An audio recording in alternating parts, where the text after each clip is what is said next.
पुराने युग की यह कथा है, जब सत्याग्रह नाम का एक नगर था और वहां गगनजीत नामक राजा का राज्य था। परंतु दुर्भाग्यवश वह राजा धर्म से विमुख था। उसके जीवन में न ईश्वर का भय था, न प्रजा के लिए करुणा। वह अहंकार में डूबा और अज्ञान की गहरी नींद में खोया हुआ था। अपने उत्तरदायित्वों को त्याग कर उसने सारा राज्य संचालन अपने मंत्री माधव के कंधों पर छोड़ दिया था। मंत्री माधव निष्ठावान था, धर्मपरायण था और सेवा में पूर्णतः समर्पित था। वह दिन रात राज्य की भलाई में लगा रहता, जबकि उसका स्वामी अपने कर्तव्यों से विमुख था। राजा की पतिव्रता पत्नी भी अब अपने धर्म से विचलित हो चुकी थी। वह न तो राजा से प्रेम करती थी और न ही दाम्पत्य जीवन का कोई आदर्श निभाती थी। विवाह को 15 वर्ष बीत चुके थे, लेकिन संतान का कोई चिन्ह नहीं था। यह दोनों के जीवन की एक कटु और मौन पीड़ा बन चुका था। रानी प्रतिदिन राजा को अपने हाथों से भोजन परोसती, लेकिन उस भोजन में वह एक गुप्त निंद्राजनक औषधि मिला देती। जैसे ही भोजन के बाद राजा गहरी नींद में डूब जाता, रानी अपने शयन कक्ष से बाहर निकल जाती। दासियां और प्रहरी यह सब कुछ देखते थे, परंतु राजमहल का नियम यही था कि सेवक केवल सेवा करें। स्वामी के निजी जीवन में हस्तक्षेप करना उनका धर्म नहीं होता। प्रातः जब राजा जागता तो पाता कि रानी उसके पास सो रही है। उसे कुछ भी स्मरण नहीं होता कि रात्रि में क्या हुआ। भीतर भीतर वह व्यथित रहता, आत्मग्लानि से भर जाता। सोचता, क्या रानी मुझे अधूरा समझती है? क्या मेरी कमजोरी ही मेरे पुरुषार्थ की हार बन गई है? परंतु वह इन विचारों को किसी से कह नहीं सकता था। उसे भय था कि यदि यह बात बाहर निकल गई तो अपमान और विद्रोह दोनों ही उसके सिंहासन को डगमगा सकते हैं। उधर रानी ने एक नया षड्यंत्र रचा। उसने अपने मायके से मणिराम नामक एक युवक को लाकर दरबार में भाई बताकर नियुक्त करवा लिया और राजा से कहकर उसे तबल का प्रधान बना दिया। परंतु मणिराम उसका सगा भाई नहीं था, वह उसका गुप्त प्रेमी था। दोनों ने मिलकर एक षड्यंत्र रचा था, राजा को हटाकर गद्दी अपने अधीन करने का। परंतु उस राज्य में एक दृढ़ परंपरा थी कि राजा के पश्चात केवल पुरुष उत्तराधिकारी ही सिंहासन पर बैठ सकता है, नारी नहीं। यह जानकर रानी ने अगली चाल चली। उसने मणिराम से संतान उत्पन्न करने का प्रयास किया ताकि उस संतान को राजा का उत्तराधिकारी घोषित किया जा सके। परंतु प्रभु की दृष्टि सब देखती है। पाप चाहे जितनी चालाकी से किया जाए, वह ईश्वर की दृष्टि से छिप नहीं सकता। वर्षों के प्रयास के बावजूद रानी गर्भधारण नहीं कर सकी। ईश्वर ने उसके गर्भ को निष्फल कर दिया। राजा अंततः भीतर से टूट चुका था। उसने एक रात्रि अपने राजवैद्य को गुप्त रूप से बुलवाया और कहा, मुझे कोई ऐसा रोग लग चुका है जो मेरे जीवन को अंधकार में डाल रहा है। यह बात गोपनीय रहनी चाहिए, अन्यथा तुम्हें दंड मिलेगा। वैद्य ने सिर झुकाकर उत्तर दिया, महाराज, वैद्य का धर्म रुग्णता को मिटाना है, उसका प्रचार करना नहीं। आप निसंकोच कहें। राजा ने कहा, रानी के साथ समय बिताने की इच्छा होती है, परंतु भोजन के बाद मुझ पर ऐसी नींद छा जाती है कि रात बीत जाती है और मुझे कुछ भी स्मरण नहीं रहता। वैद्य ने गंभीरता से पूछा, क्या जब आप रानी के पास नहीं होते तब भी ऐसी नींद आती है? राजा ने धीरे से सिर हिलाकर कहा, नहीं, उस समय मैं पूरी रात जागता रहता हूं। जिस क्षण यह सत्य राजा के मुख से निकला, उस क्षण एक अदृश्य सत्य की परतें खुलने लगीं और एक दिव्य न्याय जो समय से भी परे होता है, उसके प्रारंभ की पुकार करने लगा। यह सुनकर वैद्य की आंखों में जैसे किसी छुपे हुए सत्य की झलक कौंध गई। उसने अनुभव किया कि यह नींद सामान्य नहीं, भोजन से जुड़ा कोई गहरा छल है। अब उसकी शंका रानी पर केंद्रित होने लगी थी, परंतु यह भी वह भली भांति जानता था कि रानी के विरुद्ध एक भी शब्द बोलना स्वयं अपने जीवन को संकट में डालने जैसा है। कौन मूर्ख अपनी गर्दन स्वेच्छा से तलवार के नीचे रखता है? लेकिन धर्म का पथ सदा कठिन होता है, और वैद्य जो सच्चे धर्म का पथिक था, वह सत्य से विमुख नहीं हो सका। उसने हाथ जोड़कर राजा से निवेदन किया, महाराज, आपको कोई रोग नहीं है। जो नींद आपको भोजन के पश्चात आती है, उसका कारण कुछ और है। यदि आप आज्ञा दें तो एक उपाय कहूं। राजा ने जिज्ञासा से देखा। वैद्य बोला, कुछ समय के लिए भोजन त्याग दीजिए। राजा चौंका। यह क्या कह रहे हो वैद्यराज? बिना भोजन के मैं कैसे रह सकता हूं? वैद्य ने नम्रता से उत्तर दिया, महाराज, मेरा उद्देश्य आपको भूखा रखना नहीं, बल्कि आपकी रुग्णता का रहस्य जानना है। यह उपवास 1 दिन का ही है या कुछ घंटों का? बस यह देखिए कि बिना भोजन के भी क्या आपको वैसी ही नींद आती है। फिर वह बोला, मैं एक विशेष औषधि भी दूंगा जिससे नींद नहीं आएगी। यदि यह प्रयोग सफल रहा तो मैं अगली दिशा बता सकूंगा। राजा ने उस रात्रि वैद्य की सलाह मानी और रानी से भोजन लेने से इनकार कर दिया। रानी प्रतिदिन की भांति भोजन लेकर आई थी, लेकिन राजा ने शांत स्वर में कह दिया, आज मन ठीक नहीं है, मैं भोजन नहीं करूंगा। यह सुनकर रानी सन्न रह गई। उसके भीतर चिंता की लहरें दौड़ गईं। सोचने लगी, यदि आज राजा सारी रात जागा रहा तो मेरा भेद खुल जाएगा, और मैं तो उसे पति मानती भी नहीं। ऐसे में मेरे सारे संबंध ढोंग बन जाएंगे। वह जल्दी से भीतर गई और एक गिलास दूध लेकर लौटी। आग्रहपूर्वक बोली, अगर भोजन नहीं कर सकते तो कृपया मेरे हाथों से थोड़ा दूध पी लीजिए, यह मेरा स्नेह है। राजा दूध पीना नहीं चाहता था, परंतु जब रानी ने नम आंखों से कहा, अब तो आप मुझसे प्रेम भी नहीं करते, तभी तो मेरे हाथ से कुछ भी नहीं लेते, तब राजा पिघल गया। उसने वह दूध पी लिया और ठीक उसी क्षण वह पुनः गहरी नींद में चला गया। रानी ने राहत की सांस ली और तुरंत मणिराम के पास जा पहुंची। मुस्कुराकर बोली, आज तो सब कुछ उजागर होते होते बच गया। किसी तरह राजा को मूर्ख बना ही लिया। प्रातः जब राजा जागा तो उसने सोचा, रानी के दूध में तो कुछ विशेष नहीं था, पर वैद्य की दी गई औषधि भी असफल रही। उसने वैद्य से कहा, तुम्हारी औषधि कोई लाभ नहीं दे पाई, अब मैं तुमसे और कुछ नहीं लूंगा। राजा का रानी से दुराव यूं ही बना रहा। विवाह को 15 वर्ष बीत चुके थे और अब वह केवल औपचारिकता मात्र रह गया था। एक दिन राजा मंत्री माधव के साथ नगर भ्रमण को निकला। वे एक शांत सरोवर के तट पर पहुंचे, जहां नीला जल थिरक रहा था, मछलियां चंचलता से तैर रही थीं और कुछ युवक स्नान कर रहे थे। इस दृश्य को देखकर राजा के मन में 2 प्रश्न उठे। उसने कहा, मंत्री जी, मेरे मन में 2 रहस्यमय प्रश्न उठे हैं। पहला, जब जल इतना हल्का होता है तो मनुष्य उसमें डूबता क्यों है? और दूसरा, मछलियां तो जल के ऊपर मुंह करके तैरती हैं, तो पानी पीती कब है? मंत्री थोड़ी देर मौन रहा। वह भी इस उलझन में पड़ गया। फिर विनम्र स्वर में बोला, महाराज, हमारे राज दरबार में अनेकों विद्वान रहते हैं, जिनकी गूढ़ बुद्धि की ख्याति दूर दूर तक है। उनका जीवनयापन राजकोष से होता है। आपके इन प्रश्नों के उत्तर वे ही श्रेष्ठ रूप से दे सकते हैं। राजा ने गंभीर स्वर में मंत्री से पूछा, मंत्री, तुम इस प्रश्न का उत्तर क्यों नहीं दे सकते? मंत्री ने हाथ जोड़कर अत्यंत विनम्रता से उत्तर दिया, महाराज, इसका कारण यह है कि मैं अपना सारा समय राज्य की जिम्मेदारियों में व्यतीत करता हूं। मुझे शास्त्र पढ़ने का समय नहीं मिलता, परंतु हमारे दरबार में जो विद्वान हैं, वे दिन रात शास्त्रों का अध्ययन करते हैं। उन्हें ज्ञान की पुस्तकों के लिए राजकोष से धन भी दिया जाता है। हर सुविधा उन्हें इसीलिए दी गई है ताकि वे किसी भी जटिल प्रश्न का उत्तर दे सकें। मंत्री ने आगे कहा, महाराज, यह जो प्रश्न आपके मन में उदित हुआ है, वह इन विद्वानों की वास्तविक योग्यता को परखने का श्रेष्ठ अवसर है। इससे यह भी स्पष्ट होगा कि जिन्हें आपने वर्षों से मान सम्मान और सुविधाएं प्रदान की हैं, वे वास्तव में ज्ञानी हैं या केवल नामधारी पंडित हैं। यह भी तय हो जाएगा कि वे दरबार में रहने के योग्य हैं या नहीं। राजा को यह बात अत्यंत उचित लगी। उसने तुरंत दरबार में सभी विद्वानों को बुलवाया। जब वे विद्वान दरबार में उपस्थित हुए तो राजा ने गंभीर स्वर में प्रश्न किया, बताओ, जल में मनुष्य डूबता क्यों है? और मछलियां जो जल के ऊपर मुख करके तैरती हैं, वे जल पीती कब हैं? यह सुनकर सभी विद्वानों के माथे पर चिंता की रेखाएं गहराने लगीं। वे एक दूसरे की ओर देखने लगे और मन ही मन सोचने लगे, यह कैसा विचित्र और दार्शनिक प्रश्न है। एक विद्वान बोला, मनुष्य जलीय जीव नहीं है, इसलिए वह जल में डूब जाता है, यह तो प्रकृति का नियम है।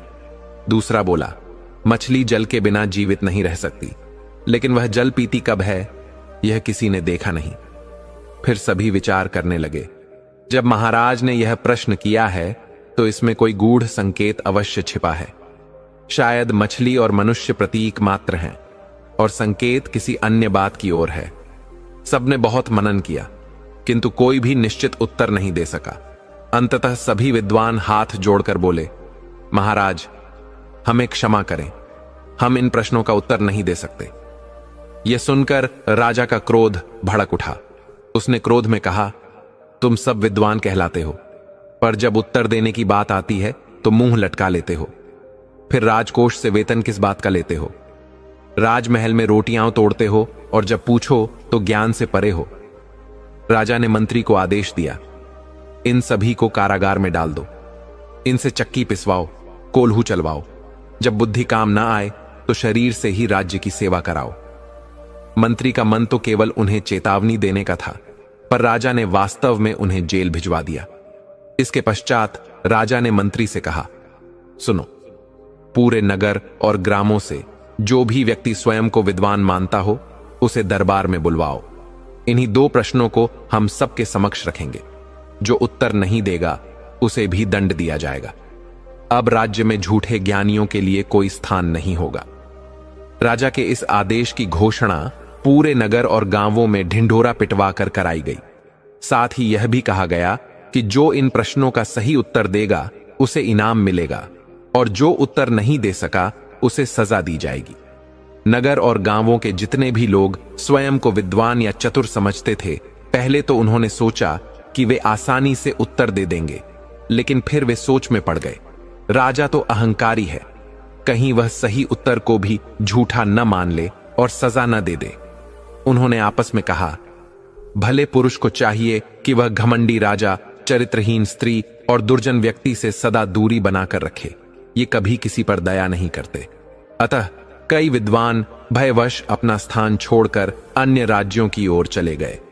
नगर से बाहर एक गांव में एक ब्राह्मण रहता था। वह स्वयं को विद्वान मानता था, परंतु वास्तविक ज्ञान उसमें अधिक गहराई से नहीं था। हां, उसकी पत्नी अवश्य अत्यंत बुद्धिमती स्त्री थी। जब वह जीवित थी तो अपने पति का मान बनाए रखती थी और उन्हें परम ज्ञानी कहकर पुकारती थी। परंतु वह सती और पतिव्रता स्त्री एक कन्या को जन्म देने के पश्चात रोगग्रस्त हो गई और कुछ समय बाद इस संसार से विदा ले ली। अब ब्राह्मण अकेले रह गए थे और अपनी नन्ही पुत्री का पालन पोषण स्वयं कर रहे थे। उन्होंने पुनः विवाह नहीं किया। उन्हें यह चिंता सदा सताती थी कि चाहे सौतेली मां कितनी भी अच्छी क्यों न हो, अगर उसके अपने बच्चे हो गए तो वह इस बच्ची का सच्चे मन से ध्यान नहीं रख पाएगी। कहीं यह छोटी बच्ची दुख न पाए, यही सोचकर उन्होंने जीवन भर एकांत और संयम का जीवन अपना लिया। ब्राह्मण बहुत समय से जीवन की कठिन राहों का साक्षात्कार कर चुके थे। वे गांव-गांव, नगर-नगर भिक्षा के लिए जाया करते थे और केवल उनके कुछ पुराने यजमान ही उनका सहारा थे। भिक्षाटन के इस मार्ग पर चलते हुए और यजमानों के संग संपर्क में रहकर उन्होंने यह अपने नेत्रों से देखा था कि अधिकतर सौतेली माताएं सौतेले बच्चों को अपने जैसे ही स्नेह नहीं दे पाती। इसीलिए उन्होंने अपनी बेटी के सुख और सुरक्षा के लिए ब्रह्मचर्य जीवन को अपनाया। समय के साथ वह नन्ही बालिका सयानी हो गई। उसमें उसकी माता के सारे दिव्य गुण प्रकट होने लगे। बुद्धिमत्ता, नम्रता, सभी से आदर से बात करना, स्नेह और सेवा का स्वाभाविक भाव। जैसे उसकी माता ज्ञान और तेज की मूर्ति थी, वैसे ही वह पुत्री भी उसी तेजस्विता की छाया प्रतीत होती थी। उसी समय जब ब्राह्मण ने यह सुना कि राजा ने आदेश दिया है कि राज्य के समस्त विद्वानों को बुलाया जाएगा और उनसे 2 प्रश्न पूछे जाएंगे और जो उत्तर न दे सका उसे कारागार में डाल दिया जाएगा, तब ब्राह्मण का मन विचलित हुआ। उन्होंने सोचा कि जब नगर के बड़े बड़े विद्वान नगर छोड़ चुके हैं, तब अब राजा की दृष्टि हम जैसे साधारण ब्राह्मणों पर ही पड़ेगी। और यह राजा तो घमंडी भी है, मूर्ख भी, जो सही उत्तर को भी अप्रमाणित कर देगा। इस चिंता से ब्राह्मण की आंखों में व्याकुलता भर आई। वे भीतर से घबराए और सोचा, मेरी तो केवल एक ही कन्या है। यदि मैं बंदी बना लिया गया तो उस नन्ही सी बच्ची का क्या होगा? कौन उसका रक्षक होगा? कौन उसका सहारा बनेगा? इस गहन चिंता के बीच उन्होंने एक निर्णय लिया। उन्होंने सोचा, अब समय आ गया है कि मैं यह राज्य ही छोड़ दूं। इसमें कोई कठिनाई नहीं है, बस एक नदी पार करनी है। मेरा घर चाहे इस पार हो या उस पार, क्या अंतर है? मैं तो प्रभु के भरोसे जी रहा हूं। राजा का भय मुझे मेरे धर्म से नहीं डिगा सकता। उन्होंने अपनी कन्या से यह बात कही, बेटी, अब हमें यह राज्य छोड़ देना चाहिए। पर वह कन्या, जो तेजस्विता और विद्वता में अपनी माता की प्रतिरूप थी, इस बात से सहमत न हुई। उसने कहा, पिताजी, हमें राजा के प्रश्नों का सामना करना चाहिए। तब ब्राह्मण ने शांत भाव से कहा, बेटी, वह राजा घमंडी है और अज्ञानी भी। ऐसे राजा से दूरी बनाना ही श्रेयस्कर है। हम कहीं दूर नहीं जा रहे हैं, बस नदी पार कर दूसरी ओर एक छोटी सी झोपड़ी बनाएंगे। हमें कोई महल नहीं चाहिए। हमारे यजमान वहीं हैं, वहीं रहेंगे और हमारी सेवा भी वैसे ही चलती रहेगी। हमें केवल स्थान बदलना है, धर्म नहीं। बेटी पिता की भावना को पूर्ण रूप से समझ गई और उसने कोई विरोध नहीं किया। फिर दोनों ने नदी पार कर एक छोटा सा कुटिया बना लिया, जहां सेवा भी थी, भक्ति भी और धर्म की लौ अब भी प्रज्वलित थी। ब्राह्मण प्रतिदिन प्रातःकाल प्रभु का स्मरण करते हुए नदी पार करते, नगर पहुंचते, अपने यजमानों से भिक्षा ग्रहण करते और संध्या होते ही फिर उसी मार्ग से कुटिया लौट आते। वह नदी भी कोई साधारण नदी नहीं थी। वह तो मानो स्वयं प्रभु की लीला की साक्षात झलक थी। दिन भर उसमें जल प्रवाह इतना तीव्र होता कि उसकी धार से पार जाना असंभव सा प्रतीत होता। परंतु प्रभु की कृपा का दृश्य देखिए। प्रातः और संध्या के एक एक घंटे उस नदी का जल मानो ठहर जाता, बहाव मंद हो जाता और पग पग पर लगता जैसे स्वयं प्रभु चरण मार्ग दिखा रहे हों। यही समय ब्राह्मण का था। नतमस्तक होकर वे उसी एक घंटे में आना जाना करते और इस प्राकृतिक चमत्कार को प्रभु की कृपा मानते। उनके लिए यह कोई बाधा नहीं, बल्कि प्रभु का संकेत था कि धर्म के कार्य में उनका पथ प्रशस्त है। उधर जब राजा ने आदेश दिया था कि राज्य के सभी विद्वानों को बुलाया जाए और उसके कई दिन बीत जाने के बाद भी कोई भी विद्वान दरबार में उपस्थित नहीं हुआ, तब राजा के मन में क्रोध उमड़ पड़ा। उसने अपने मंत्री को तीव्र स्वर में आदेश दिया, अब तुम स्वयं जाकर समस्त विद्वानों को पकड़कर दरबार में लाओ। मैं स्वयं उनके ज्ञान की परीक्षा करूंगा। मंत्री 2 दिन तक पूरे नगर में घूमते रहे। वे हर गली में गए, हर घर में झांका, मंदिरों और धर्मशालाओं तक को टटोला, पर कहीं भी कोई विद्वान उन्हें नहीं मिला। सब ओर एक अजीब सी शून्यता थी। आखिरकार मंत्री थके मन और चिंतित हृदय से महल लौटे।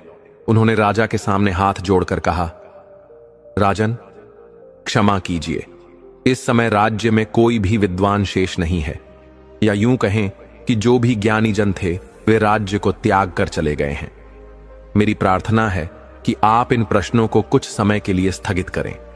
जब उचित अवसर आएगा, कोई योग्य व्यक्ति समाधान प्रस्तुत कर सकेगा।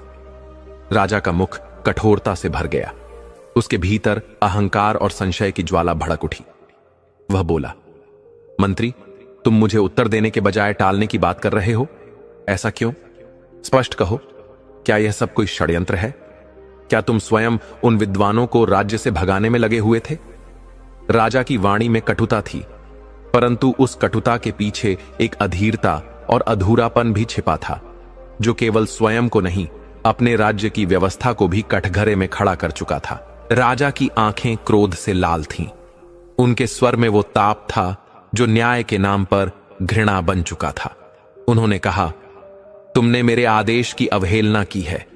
यह कोई साधारण गलती नहीं, यह तो राज्य के प्रति विश्वासघात है।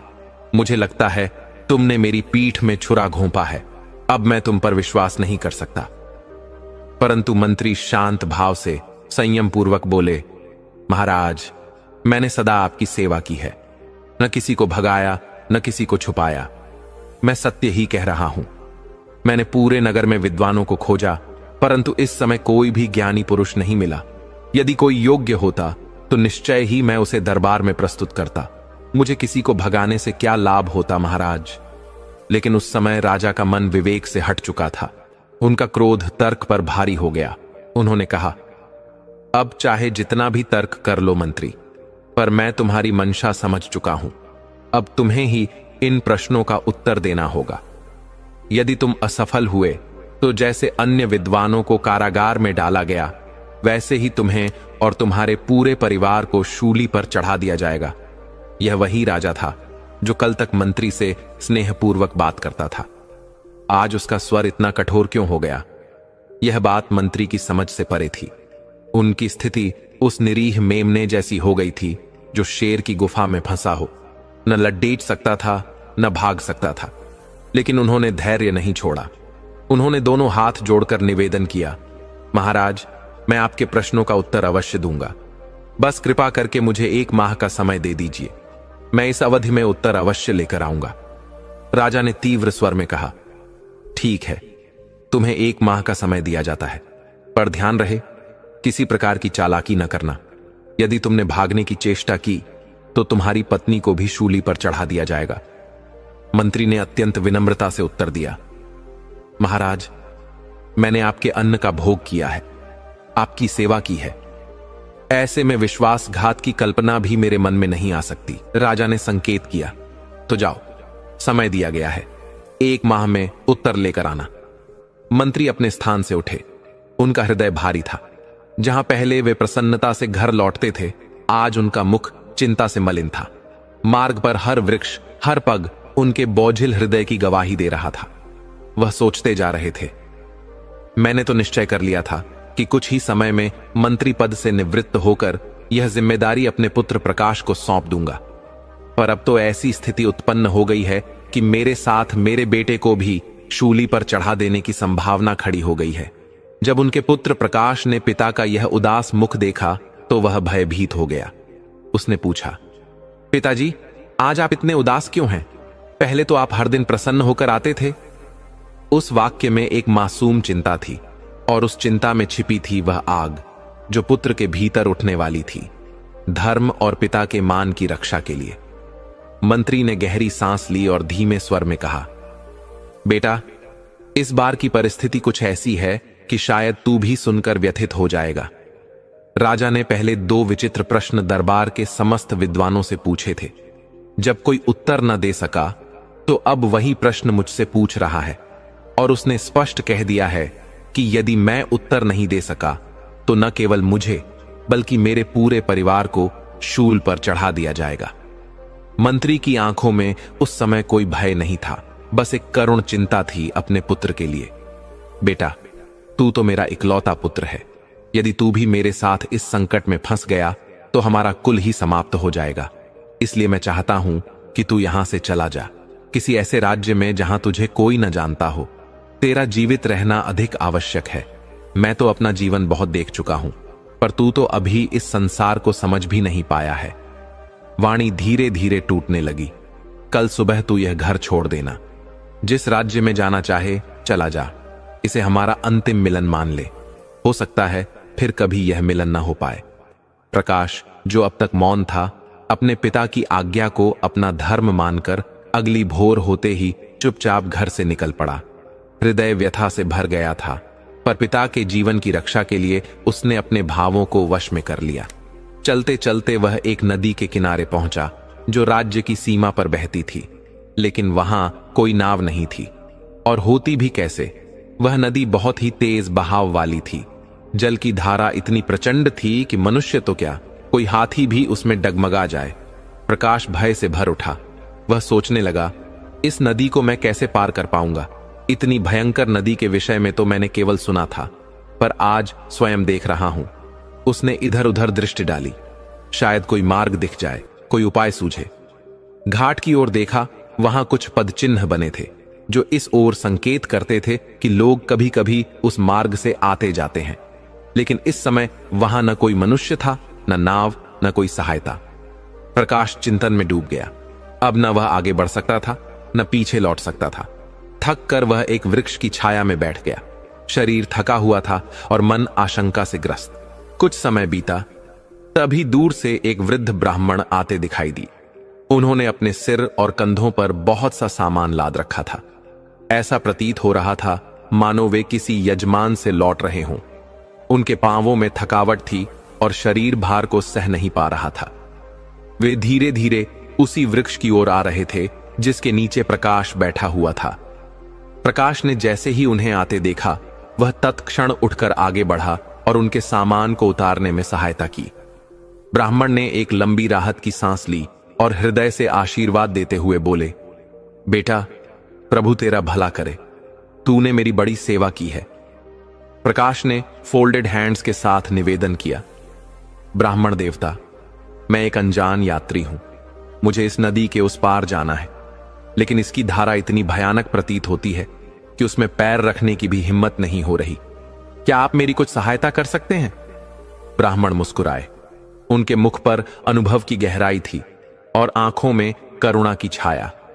उन्होंने कहा, बेटा, तूने बहुत अच्छा किया जो अभी नदी में उतरने का प्रयास नहीं किया। यह सामान्य नदी नहीं, यह काल नदी कहलाती है।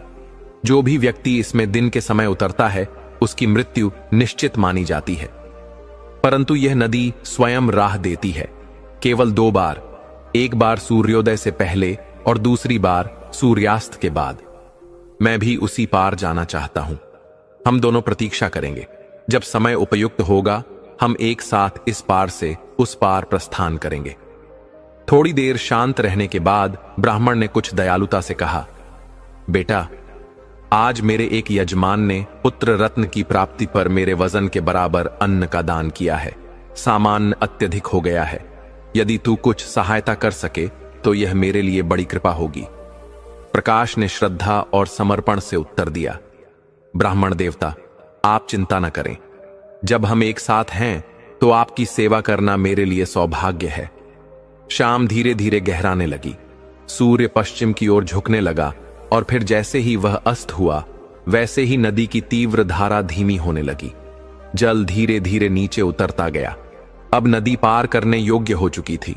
ब्राह्मण ने उत्साह से कहा, बेटा, प्रभु की यह अद्भुत लीला देखो। अब वह समय आ गया है। जल्दी से सामान उठाओ, हमें यह अवसर नहीं गंवाना चाहिए।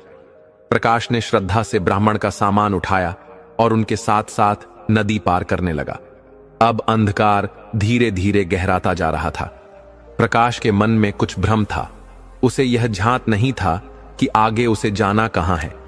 परंतु जब वह ब्राह्मण के घर पहुंचा और सारा सामान व्यवस्थित किया तो उसने विनम्रता से कहा, ब्राह्मण देवता, अब आप मुझे आज्ञा दीजिए। मैं अपनी आगे की यात्रा पर निकलना चाहता हूं। ब्राह्मण ने मुस्कुराकर कहा, अरे बेटा, ये कैसी बात कर रहे हो? संध्या के समय जो अतिथि घर आता है उसे कौन लौटने देता है? ऐसा माना जाता है कि जब कोई मेहमान संध्या के समय दरवाजे से लौट जाता है तो उसके साथ घर की लक्ष्मी भी लौट जाती है। प्रकाश ने आदरपूर्वक उत्तर दिया, ब्राह्मण देव, मैं आपके घर की लक्ष्मी को क्यों दुख दूं? यदि आप कहें तो आज रात्रि आपके आश्रय में विश्राम कर लूं और प्रातः किसी नगर के लिए प्रस्थान कर जाऊं। ब्राह्मण प्रसन्न हो गए। उन्होंने अपने घर की ओर मुड़ते हुए पुकारा, बेटी कंगना, देखो घर में एक अतिथि पधारे हैं, इनके लिए थोड़ा जल लेकर आओ। कंगना भीतर से एक पीतल के लोटे में जल लेकर आई। उसका स्वर कोमल था और चाल में मर्यादा। उसने बड़े विनम्र भाव से वह जल प्रकाश की ओर बढ़ाया। प्रकाश ने मुस्कुराकर जल ग्रहण किया और सहजता से पूछा, बिटिया, ये जो पानी लाई हो, ये कच्चा है या पक्का? कंगना ने सरलता से उत्तर दिया, जी, यह तो अभी कच्चा है। प्रकाश ने तुरंत मुस्कुराकर कहा, तो फिर मैं यह जल नहीं पी सकता। कोई बात नहीं, मैं स्वयं ले लेता हूं। लेकिन ब्राह्मण को यह बात अपमानजनक प्रतीत हुई। उन्हें लगा जैसे यह युवक किसी अनुचित भाव से उनकी बेटी से कुछ कह गया हो। उनका मुख कठोर हो गया, स्वर तीव्र। वे बोले, अरे दुष्ट, तू मेरी बेटी से इस प्रकार की बात करने का साहस करता है? इससे पहले कि मैं तुझे बाहर धकेलूं, तू स्वयं यहां से चला जा। प्रकाश स्तब्ध रह गया। मन में वेदना थी, परंतु उसने क्रोध नहीं किया। अपमान का घूंट पीकर वह चुपचाप वहां से निकल पड़ा। अब रात्रि का अंधकार गहराता जा रहा था, लेकिन उसके पग रुके नहीं। वह बढ़ता गया।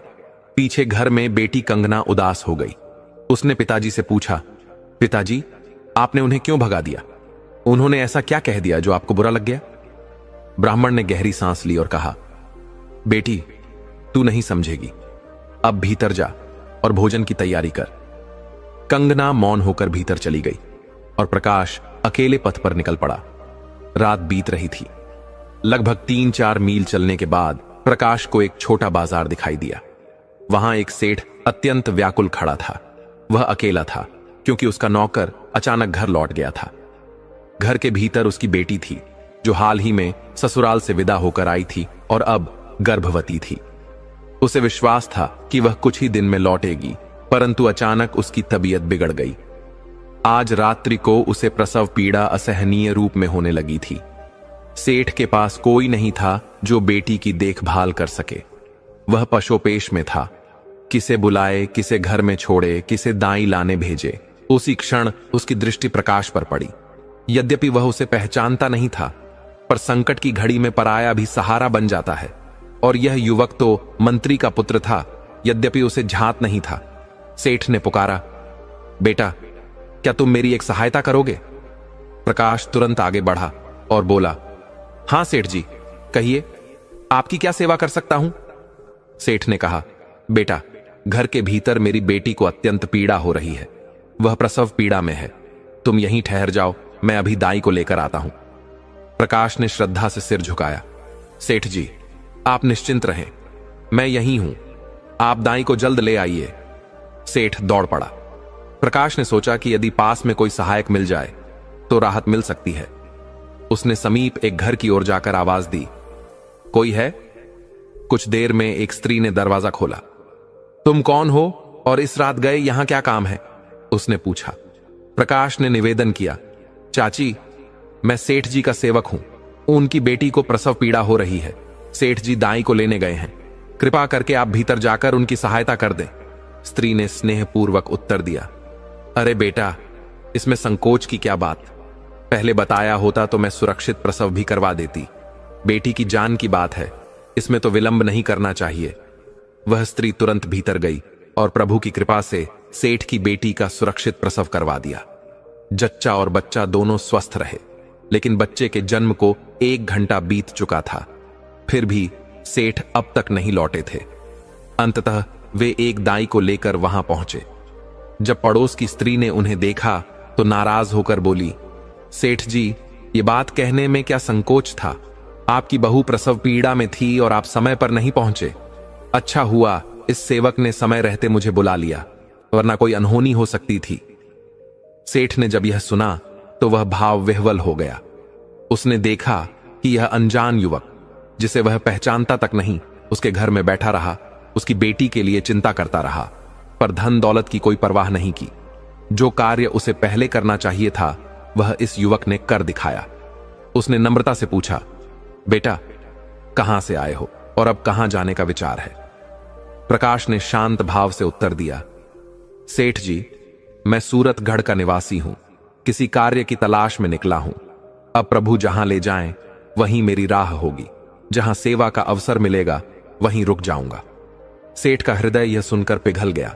उन्होंने करुणा से कहा, नहीं बेटा, अब तुम कहीं नहीं जाओगे, मेरे ही घर रहो, मैं तुम्हें काम दूंगा। तुम्हारे जैसा सरल और ईमानदार हृदय इस संसार में दुर्लभ है। आओ, पहले कुछ भोजन ग्रहण करो, फिर विश्राम करो। सेठ ने स्नेहपूर्वक उसे भोजन कराया और अपने ही घर में रहने के लिए एक कक्ष दे दिया। जहां अन्य सेवकों को घर के भीतर प्रवेश तक नहीं मिलता था, वहां उन्होंने प्रकाश को सम्मानपूर्वक स्थान दिया। अगले दिन सेठ प्रकाश को अपनी दुकान पर ले गए और बोले, बेटा, आज यह दुकान तुम्हारे हवाले है, मैं आज थोड़ा व्यस्त रहूंगा। प्रकाश ने हाथ जोड़ते हुए संकोच से कहा, सेठ जी, मैंने कभी दुकान नहीं चलाई, ना मुझे मूल्य का ज्ञान है, ना खरीद बिक्री का तरीका आता है। इस स्थिति में मैं कैसे दुकान संभालूंगा? सेठ ने मुस्कुराकर कहा, तुम्हें दुकान चलानी नहीं है, बस मेरे अन्य नौकरों पर दृष्टि रखनी है। मैं तुम्हें नौकर नहीं, प्रबंधक बनाना चाहता हूं। तुम्हारा कार्य केवल देख रेख करना होगा। प्रकाश ने झिझकते हुए पूछा, सेठ जी, आप मुझ पर इतना विश्वास कैसे कर सकते हैं? मैं तो अभी आपके लिए नया ही हूं। सेठ ने कोमल मुस्कान के साथ कहा, बेटा, मैं एक बार विश्वास कर चुका हूं, अब दोबारा परीक्षा लेने की आवश्यकता नहीं। आज तुम दुकान पर रहो, कल से मैं भी साथ रहूंगा, फिर आगे विचार करेंगे। पहले दिन सेठ दुकान पर नहीं आए, पर दूसरे दिन सेठ और प्रकाश दोनों साथ बैठे थे। उसी समय एक ब्राह्मण की पुत्री कंगना ने अपने पिता से कहा, पिताजी, आप तो प्रतिदिन यजमानों के पास जाते हैं, आज मेरे लिए बाजार से कुछ सामान ले आइएगा। ब्राह्मण ने स्नेहपूर्वक कहा, बेटी, आज मैं यजमान के घर नहीं जा रहा हूं, तू बता क्या चाहिए? अवश्य ले आऊंगा। कंगना बोली, पिताजी, एक ऐसी चीज लाना जो बाहर से मुलायम हो और भीतर से कठोर हो, फिर एक जो बाहर से कठोर हो और भीतर से मुलायम हो, और कुछ हरी हरी प्यारी चीजें, साथ में कोई प्यारी सी चीज भी ले आइएगा। ब्राह्मण यह सुनकर चकित रह गए। उनका जीवन तो पूजा पाठ और यज्ञों में ही बीता था। श्रृंगार या घरेलू वस्तुओं की समझ उन्हें नहीं थी। जब भी कुछ लाना होता बेटी को साथ ले जाते और वह स्वयं चुन लेती। यह पहली बार था जब बेटी ने उन्हें अकेले बाजार भेजा था। ब्राह्मण जब बाजार पहुंचे तो एक दुकानदार से आदरपूर्वक कहा, भैया, मुझे वह वस्तु दीजिए जो भीतर से कठोर और बाहर से मुलायम हो, और एक जो बाहर से कठोर और भीतर से मुलायम हो, साथ में कुछ हरी हरी प्यारी चीजें और एक प्यारा भी दे दीजिए। दुकानदार कुछ पल सोच में डूबा और फिर कहा, पंडित जी, ये सारी चीजें सेठ जी की दुकान के पास वाली स्त्री बेचती हैं, आप वहीं चले जाइए। ब्राह्मण उस स्थान पर पहुंचे और अत्यंत सहजता से उस स्त्री से बोले, मां, मुझे वैसी चीजें दीजिए जो भीतर से कठोर और बाहर मुलायम हो, और एक जो बाहर से कठोर और भीतर मुलायम हो, साथ में हरी हरी प्यारी चीजें और एक प्यारा भी दे दीजिए। यह सुनकर वह स्त्री आश्चर्य में पड़ गई और उसके मुख पर क्रोध की रेखाएं उभर आईं। उस स्त्री ने कठोर स्वर में कहा, तुम्हें शर्म नहीं आती ऐसी बेहुदा बातें करते हुए? भाग जा यहां से, नहीं तो मारूंगी। ब्राह्मण घबरा गए, कांपते हुए स्वर में बोले, मां, मैंने कोई गलत बात नहीं कही। मैं तो वही मांग रहा हूं जो मेरी बेटी ने मुझसे कहा था। परंतु वह स्त्री नहीं मानी और बोली, अब बिना पिटाई के तुझे समझ नहीं आएगा। उसने वहां हल्ला मचा दिया। बाजार के कई लोग इकट्ठा हो गए। कुछ लोग तो ब्राह्मण को अपशब्द कहने लगे और कुछ तो उन्हें मारने के लिए भी आगे बढ़े। यह दृश्य देखकर पास की दुकान से प्रकाश दौड़ते हुए आया। उसने देखा कि यह वही ब्राह्मण हैं जिन्होंने उसे रात को अपने घर से अपमानित कर निकाल दिया था। प्रकाश उनके पास गया और आदरपूर्वक पूछा, ब्राह्मण देवता, यहां क्या हो गया? लोग आपको घेर कर क्यों खड़े हैं? तभी वह स्त्री बोली, बुआ, यह बूढ़ा मुझसे बदतमीजी कर रहा था। कह रहा था, मुझे ऐसा चीज दे दो जो अंदर से खड़ा हो और बाहर मुलायम हो, और एक जो बाहर से खड़ा हो और अंदर मुलायम हो, फिर कुछ हरी हरी प्यारी और एक प्यारा भी दे दो। प्रकाश मुस्कुराया और शांत भाव से बोला, चाची, आप व्यर्थ ही नाराज हो रही हैं। मैं बताता हूं कि ब्राह्मण देवता की बेटी ने उनसे क्या मंगाया है। आप इन्हें एक नारियल दीजिए, कुछ खजूर, एक दर्जन हरी चूड़ियां और एक सुरमा भी दीजिए। यही उन शब्दों का अर्थ है। इसमें कोई भी अशोभनीय बात नहीं है। ब्राह्मण देवता तो भोले हैं, हर बात को सीधे ढंग से ही समझते हैं। उनकी बेटी ने सीधे शब्दों में कुछ न कहकर संकेतों के रूप में कहा था, आप तो स्वयं एक स्त्री हैं, आपको यह बात समझनी चाहिए थी। स्त्री को अब बात समझ में आ गई। उसने मुस्कुराकर सारा सामान दे दिया। ब्राह्मण प्रसन्न मन से घर लौटे।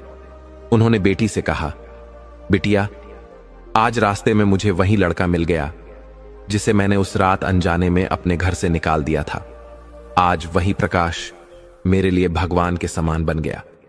उसी ने तुम्हारी कही बातों का अर्थ मुझे समझाया, नहीं तो आज तो लोग मुझे पीट ही देते। अब मुझे समझ में आ गया कि उस दिन भी वह कोई अनुचित बात नहीं कर रहा था।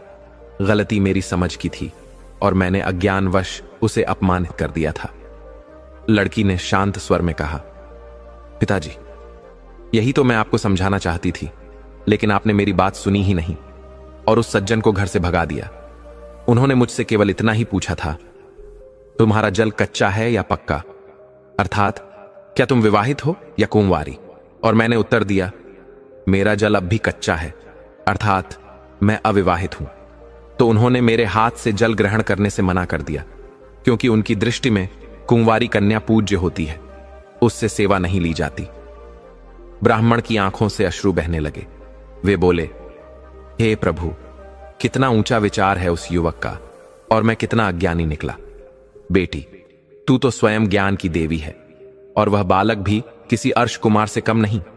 अब मेरा मन कहता है कि उसे फिर से घर बुलाऊं और तेरे हाथ उसके हाथों में सौंप दूं।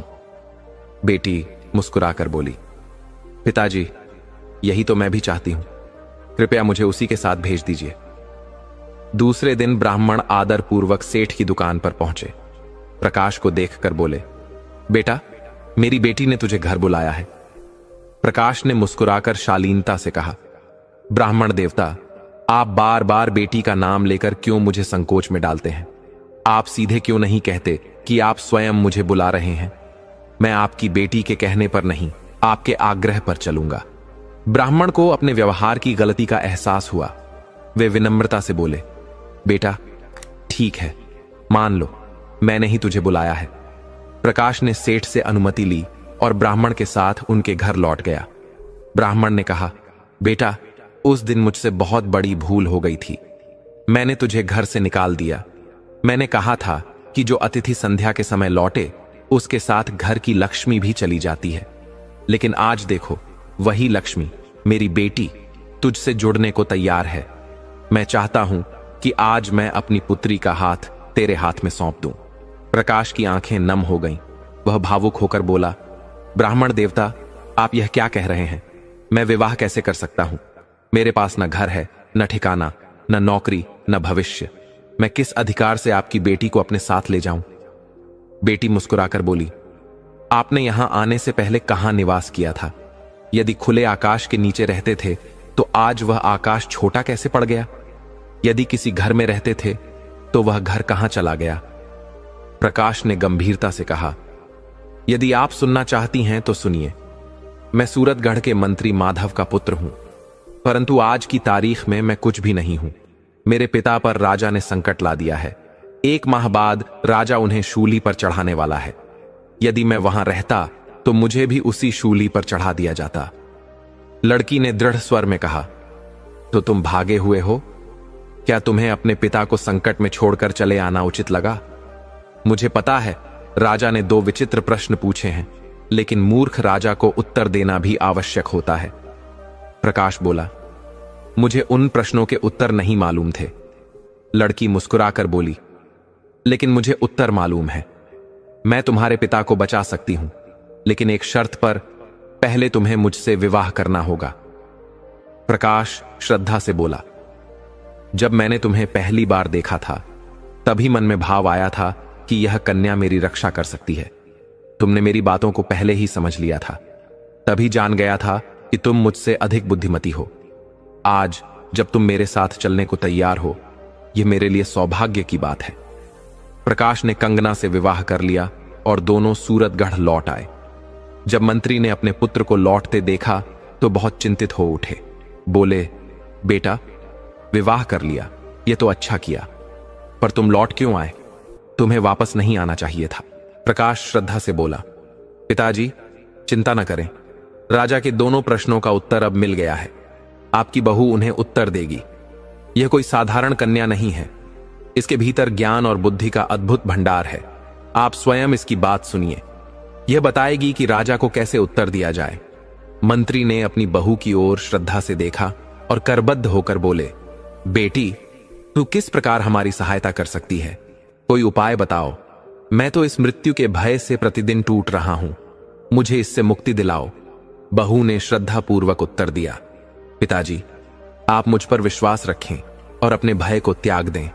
पूरे आत्मविश्वास के साथ राज दरबार में जाइए और राजा से कहिए कि मेरी बहू आपके प्रश्नों का उत्तर देगी, परंतु उसकी 2 विनम्र शर्तें हैं। पहली शर्त, वह पूरे 1 दिन राजमहल में भ्रमण करेगी। दूसरी शर्त, रात में वह अपने पति के साथ आपको भोजन कराएगी। आप किसी अन्य के हाथ का भोजन या जल ग्रहण नहीं करेंगे। वह अन्न जल अपने घर से लाएगी और उस रात आपको रानी से दूर रहना होगा। मंत्री ने वह सारी बातें जाकर राजा से निवेदन पूर्वक कही, महाराज, मेरी बहू आपके प्रश्नों का उत्तर देने को तैयार है, किंतु आपको उसकी 2 शर्तें स्वीकार करनी होंगी। राजा ने सब कुछ ध्यानपूर्वक सुना और शांत भाव से सहमति दे दी। अगले दिन मंत्री की बहू ने राजमहल का पूर्ण भ्रमण किया। जैसा उसे अनुमान था, वैसा ही दृश्य उसकी आंखों के सामने प्रकट हुआ। मणिराम के कक्ष में पड़ी एक स्त्री की पायल को देखकर वह समझ गई कि मछली कहां जाकर पानी पी रही है। अब उसे केवल यह जानना था कि मनुष्य जल में डूबता क्यों है। रात्रि को उसने अपने पति के साथ मिलकर स्वयं राजा को भोजन कराया और उसे अपने हाथों से पानी भी पिलाया, परंतु उस रात राजा को नींद नहीं आई। वह मंत्री के पुत्र और उसकी बहू के साथ आधी रात तक संवाद करता रहा। रानी बेचैन हो गई। वह आज अपने प्रिय से नहीं मिल सकी थी। राजा रानी से दूर था और बहू व पुत्र के साथ रात्रि जागरण में लीन था। 15 वर्षों में पहली बार राजा ने एक पूरी रात जागकर बिताई। प्रातःकाल सभा में बहू को उत्तर प्रस्तुत करने थे। सभा जैसे ही आरंभ हुई, बहू ने एक और विनम्र किंतु दृढ़ शर्त रखी। दरबार में राज्य के समस्त जन उपस्थित रहे, केवल सैनिकों को बाहर रखा जाए। परंतु रानी सभा में उपस्थित नहीं हुई। वह रात्रि जागरण के बाद गहरी नींद में थी, या यूं कहें वह इस पूरे घटनाक्रम से स्वयं को अब अलग रखना चाहती थी। राजा ने आदेश दिया कि रानी को दरबार में बुलाया जाए। एक दासी संदेश लेकर पहुंची और कहा, महारानी जी, महाराज आपको दरबार में बुला रहे हैं। रानी ने उत्तर दिया, मणिराम को मेरे पास भेजो। जब मणिराम आया, रानी ने दासी को दरबार भेज दिया और मणिराम से कहा, तू मेरी साड़ी पहन, घूंघट डाल और दरबार में चला जा। मणिराम रानी का आज्ञाकारी सेवक था। उसने वैसा ही किया। रानी की साड़ी पहनी, चेहरा घूंघट से ढंका और दरबार में पहुंच गया। मंत्री की बहू ने जैसे ही उसके हाथों को देखा, पहचान गई कि यह कोई स्त्री नहीं है। वह राजा से बोली, महाराज, कृपया स्वयं रानी के कक्ष में जाकर देखिए। यदि वह वहां नहीं मिली तो आप मुझे मृत्युदंड दे सकते हैं। राजा तुरंत सभा से उठकर रानी के कक्ष में गया। वहां जाकर देखा, रानी वास्तव में शयन कर रही थी। राजा जैसे ही रानी के कक्ष में पहुंचा, रानी उसे देखकर घबरा गई और तुरंत उठ बैठी। उसका छल उजागर हो चुका था। राजा क्रोध से भर उठा और तुरंत दरबार में लौट आया। वहां मणिराम का घूंघट हटवाया तो सच्चाई सभी के सामने प्रकट हो गई। मंत्री की बहू ने हाथ जोड़कर कहा, महाराज, अब तो आपको आपके दोनों प्रश्नों के उत्तर मिल चुके होंगे। आपने पूछा था, मछली कब पानी पीती है? तो जान लीजिए, जब वह अपने ही जल में छुपकर चुपचाप पीती है।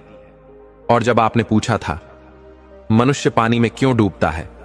तो उत्तर है, जब वह अंधकार और धोखे में होता है, जब आंखें बंद कर लेता है, तब वह जीवन के जल में डूब जाता है। राजा ने एक गहरी सांस ली और बोला, आज मुझे केवल मेरे प्रश्नों के उत्तर ही नहीं मिले, बल्कि वह सच्चाई भी मिल गई जो वर्षों से मेरी आंखों में नींद बनकर छुपी थी। मुझे वह स्त्री मिल गई जिसने प्रेम का मुखौटा पहनकर मुझे अंधकार में रखा, और वह व्यक्ति भी पहचान में आ गया जो भाई बनकर मेरे ही घर की मर्यादा का हरण करता रहा। राजा ने कठोर स्वर में आदेश दिया, मंत्री, मणिराम और रानी, इन दोनों को तुरंत शूली पर चढ़ा दिया जाए। फिर उसने दरबार में उद्घोषणा की, मैं मंत्री के पुत्र प्रकाश को गोद लेता हूं। आज से वह मेरा पुत्र है और यह राज्य उसका है, और उसकी पत्नी मेरी बहू इस राज्य की रानी है। और इस प्रकार एक ब्राह्मण की बेटी जिसने अपने ज्ञान, साहस और धैर्य से जीवन को साध लिया था, वह पूरे राज्य की रानी बन गई। दर्शक बंधु, अभी कथा यहीं खत्म नहीं होती। अभी हम ये भी जानेंगे कि आखिर कैसे थे लव और कुश रावण के पुत्र। जानिए वो रहस्य जो सदियों से छिपा रहा। दर्शक बंधु, क्या आपने कभी सोचा है कि रामायण में जो कुछ हमें बताया गया, क्या वह पूर्ण सत्य है? क्या लव और कुश केवल श्री राम और सीता माता के पुत्र थे, या फिर उनके जन्म की कथा में कोई ऐसा गुप्त अध्याय छिपा है जिसे जानकर आपकी आत्मा तक कांप उठेगी?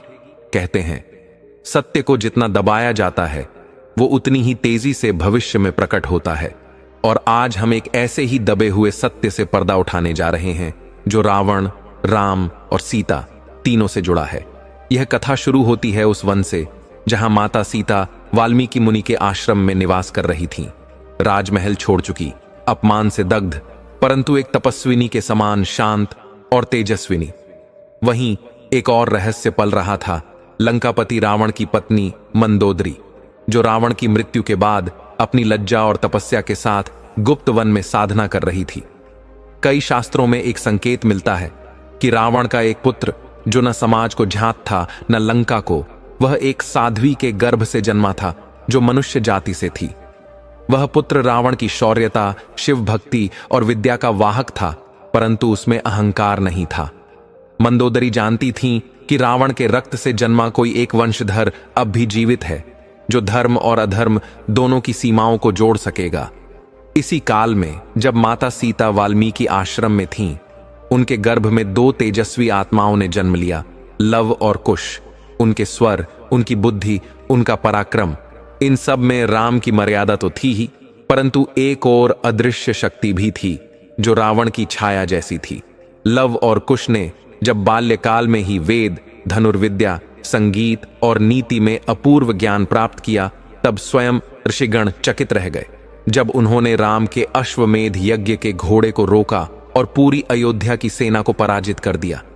तब प्रश्न उठे, ये बालक हैं कौन? क्या कोई सामान्य बालक स्वयं भरत, लक्ष्मण और शत्रुघ्न को परास्त कर सकता है? नहीं, उनके भीतर कुछ और था। शक्ति का वह बीज जो केवल रघुकुल से नहीं बल्कि लंका के अंश से भी जुड़ा था। क्योंकि रावण को केवल एक राक्षस कहना अन्याय होगा। वह एक विद्वान, एक तपस्वी और एक शक्तिशाली पिता भी था, और यदि उसके वंश का एक अंश धर्म की ओर झुक जाए तो वह अपराजेय बन जाता है। लव और कुश उसी मिलन की संतान थे जहां राम की मर्यादा और रावण की शक्ति एक साथ बह रही थी। जब श्री राम ने उन्हें देखा, उनका मन एक पल के लिए विचलित हो गया। क्या यह केवल एक पिता की भावनाएं थीं, या कहीं न कहीं उन्हें भी उस गूढ़ रहस्य की झलक मिली थी जिसे अब तक केवल वाल्मीकि और सीता माता जानती थीं?